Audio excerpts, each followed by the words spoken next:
Prefab. Ich nehme an, davon hast du schon gehört. Organisation zum Schutz aller fabelhaften Geschöpfe auf diesem Planeten.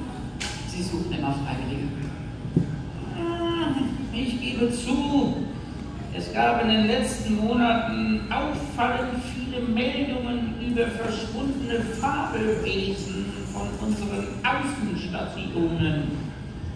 Könnte das einfach nur ein Zufall sein? Möglich, aber eher unwahrscheinlich. Ich schlage vor, wir...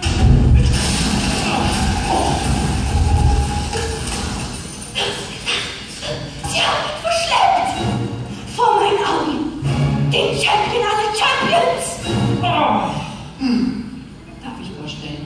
Lola Grauschwanz, Prefab-Kundschafterin und Cousine von Gil.